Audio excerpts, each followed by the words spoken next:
Hi there guys, this is Nikhil from Greedytech and this is the what's on my phone video. So guys, I have like lots and lots of apps, but most of them are for review. So I just install any random app that I find on the Play Store, but most of the time these are the apps that I frequently use. So guys, the first app is Authy, or short for Authenticator. So I have a two-factor authentication for almost all these accounts: Google, Facebook, Dropbox, Cloudflare and LastPass. So when you enable the two-factor authentication, you need to enter your password and this 6-digit code to access your account. So that's something I would definitely suggest everyone to do, especially for your Google account. The next app is AZ Screen Recorder. So this is the basic interface. So using this app, I can do screencasts on my mobile. The next app is Pushbullet. So using this app, I mirror notifications on my phone to my PC, send information, say text, links, files from my PC to the phone. Besides that, I can sync messages. So if I go to SMS, every time I get a message on my device, I will be able to see that in my Google Chrome browser or the default Pushbullet desktop application. Besides that, I have few frequent contacts. So these are my friends and family. So if I want to quickly share links or any information with them, I use Pushbullet most of the time. Not just most of the time, every time. Besides that, if I want to send some normal stuff, I use WhatsApp. So just to share some relevant information, interesting stuff, I use Pushbullet. The next app is Photos, Google Photos. I have configured it to automatically back up all the images directly to my Google account. And by default, it will upload only the best quality, not the original quality, to save up the space in the Google Drive. So if I go to backup and sync, you can see the settings over here, and I have configured it such that it will back up all the images and videos only on Wi-Fi, and that too when the device is put to charging. Going on next, the next app is App Dialer, which is my #1 app, and it is something that I cannot live without. So this is the App Dialer, and whenever I want to quickly open any application, I use this. So let's just check out the app drawer. So there are probably about 200 to 300 applications. So it's pretty tough to find one specific application. So in that situation, App Dialer really helps. So let's say I want to open the Play Store. I'll search for PLA and there we have it, Play Store. And let's say I want to search MX Player, MX, and I have the MX Player over there. So as long as we know the name of the application that we want to open, we can always use App Dialer. And also we need to know the spelling, at least the few starting letters. Besides that, we have some nice shortcuts. If I press and hold the icon, we get these 4 options, and we get it only if we have the Pro version. And yes, this is one of those apps which made me buy the Pro version. By the way, I made a separate video on the must buy apps on Android, so do check it out. So we have quick shortcuts to uninstall the application. We can go to App Info page, pin the shortcut to the home screen, or else see the application in the Play Store. Let me open Playboard directly in the Play Store. So just with a click of a button, I will directly go to the Play Store. And that definitely saves a lot of time for me. So guys, going on next is Monument Valley, which is a very beautifully designed game. So do check out that game. The next app is Quick Pick, which is my #1 go-to app or a gallery app. And yes, that's me, and this is my new camera, and I'm still testing it, so sorry for the bad color reproduction or any other issues. So anyway, Quick Pick, #1 app for a gallery purpose. So the next app is Ovo, which is a timer. So every time I go to sleep, I set it to 20 and usually wake after 60. So it's a very nice, cool, intuitive way to use a timer, and it works really well. So going on next is the MI remote. As I'm using MI5, a Xiaomi device with an infrared blaster, I'm using this app to control my AC and television. The next app is InShots. So I usually don't look at a newspaper or go through the news anytime, but once in a blue moon, I try to see what's going around, and this app helps me do that very quickly. And it just gives you the right amount of information without wasting you with the clutter. Going on next, we have App Detox. So I am probably the most addictive person out there. I just have no self-control at all.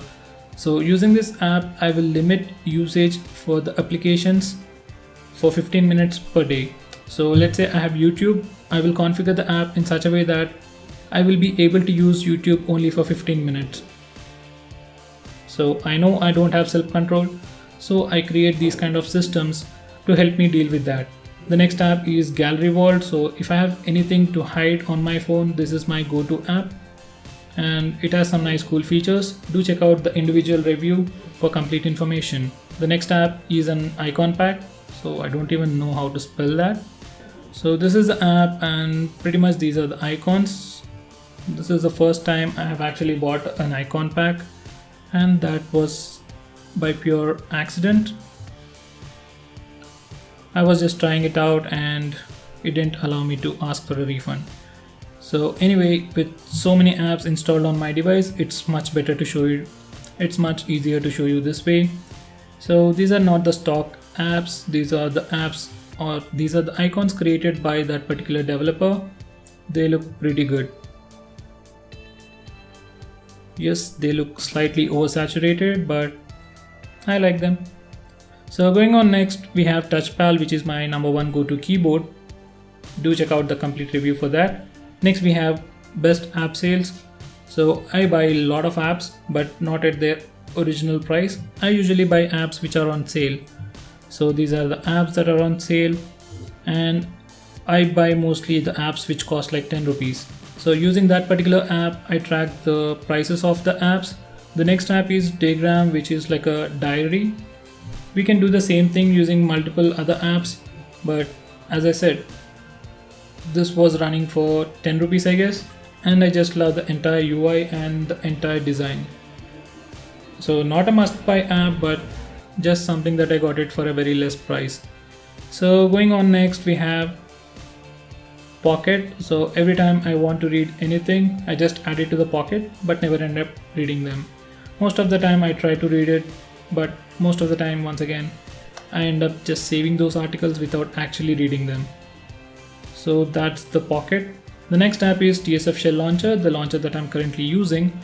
And the worst part is, after buying it for approximately $5 or $7, it was made free in India.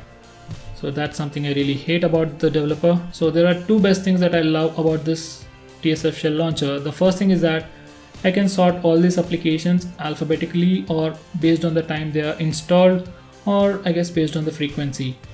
Besides that, it is very easy to organize these home screens. So let's say I want to move any of these app shortcuts, I can simply press and hold and move it to any place that I want. Well, this is the feature all the launchers have, but on this particular launcher we have something called as lasso mode or something else. Just double tap the home screen and just drag to select the icons. And now you get these 5 options to delete those icons, put all these icons or shortcuts in a folder, or select arrangement, and I can organize them in a much better way. So besides that, this launcher has tons of features. Unfortunately, the developer has stopped developing this particular launcher, but still it is pretty powerful and has a lot of features. Even after using this app or this launcher for 1 month, I still have new things to find. The next app is the Vodafone app, using which I track my call charges and other stuff. The next app is OLX, which is a marketplace for individuals to sell and buy. So I usually use this to buy and sell mobiles. So for some reason it's very slow. The next app is Brave, which is the number one productivity browser out there. So let me just open that. So every time you open a link in the phone, it will open the web page in this bubble. So it doesn't take me directly to a new browser. Instead, it will open the web page in this bubble. So I can do whatever I want, and in the meantime, the web page will be loaded in this bubble, and I can access that web page anywhere. And by that, I mean literally anywhere.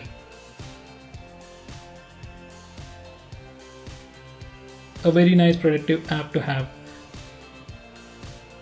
The next app is Torrent, which is a torrent client, by far the best torrent client on Android.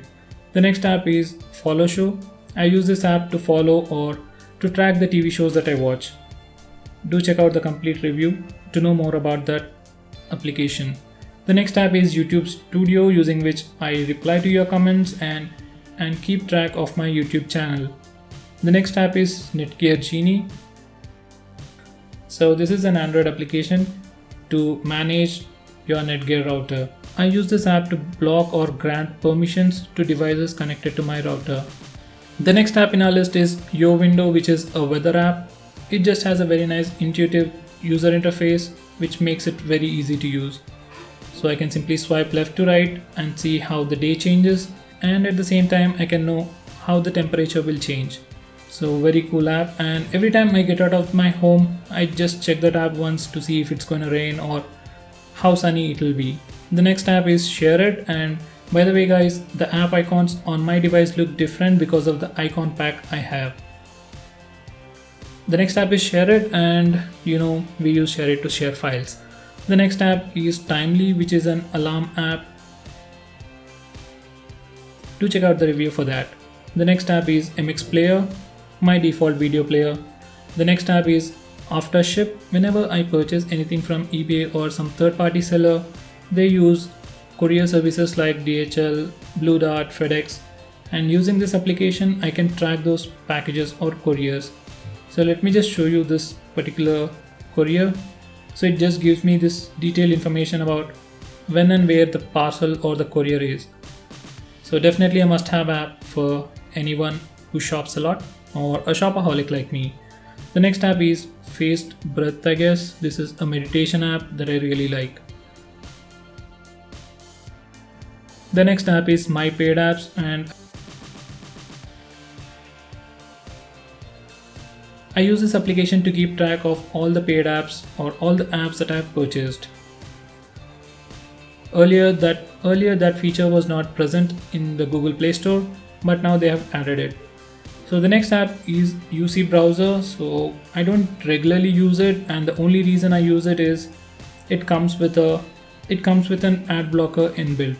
But this is probably the most annoying browser out there. It will give you unnecessary notifications.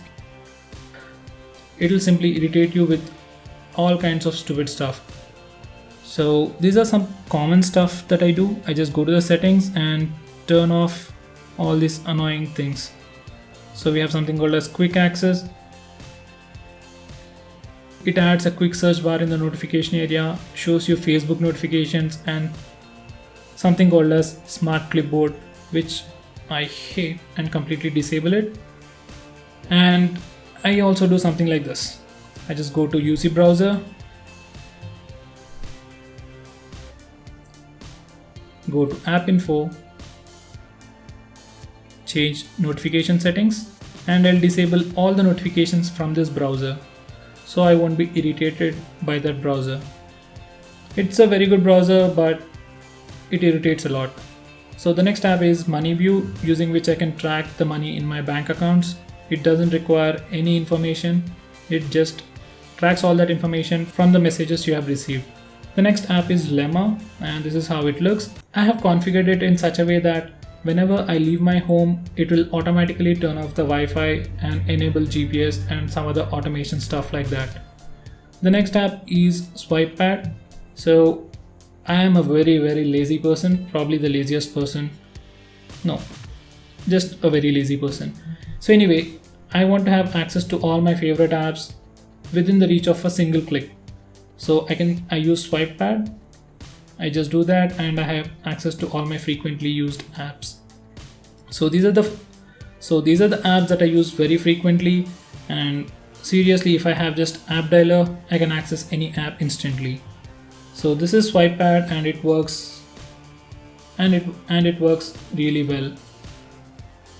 The next app is Trello, using which I organize all my thoughts and stuff related to the YouTube channel and my personal life.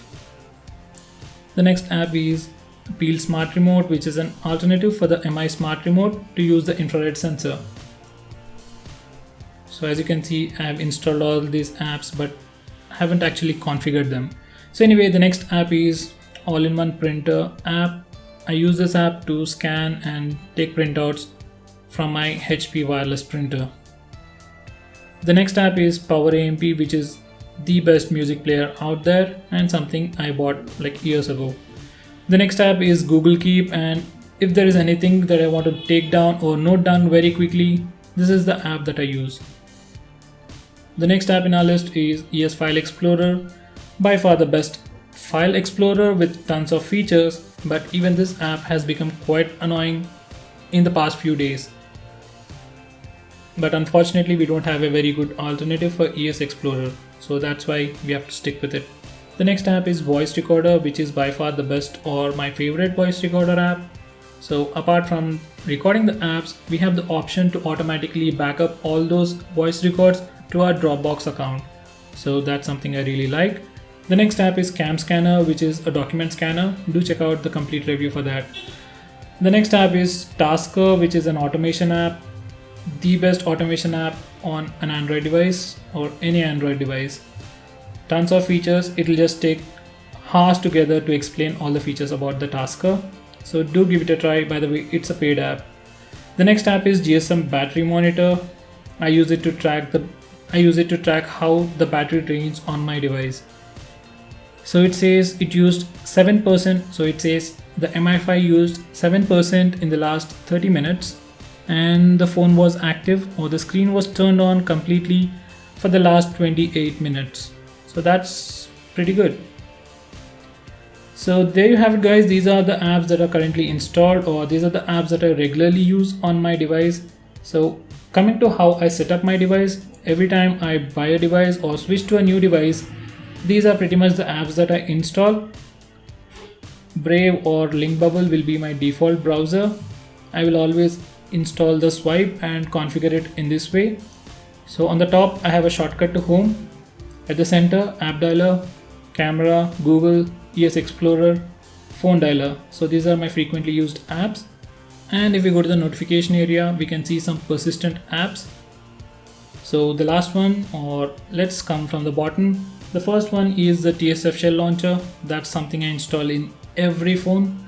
The next app is Dozer, which gives you the feature of Android Marshmallow, or the DOS feature of Android Marshmallow for previous generation phones. MI5 has Marshmallow, but the DOS doesn't work really well. So I'm using the Dozer app and it works really well on this device. The next app is App Dialer. By the way, I enable read mode automatically and do not disturb mode automatically. So every day from 11 to morning 7 AM, I won't receive any notification sounds or the LED notification light. I will be interrupted only if I get a call or an alarm. That's it. From night 11 to morning 7. And I remove all vibrations except the vibration from the default keyboard app. And I also remove all the annoying sounds, touch sounds, dial pad sounds and everything else. I usually use a third-party SMS app called Textra, but for some reason I'm sticking with the stock messaging app in the MIUI. And that's pretty much it, guys. This is how I set up my phone, and these are some of the frequently used apps on my device. If you think there are some interesting apps out there that I should definitely try, do let me know by commenting below this video. If you like this video, give me a thumbs up and share it with your friends, and subscribe to my channel to see more videos just like this.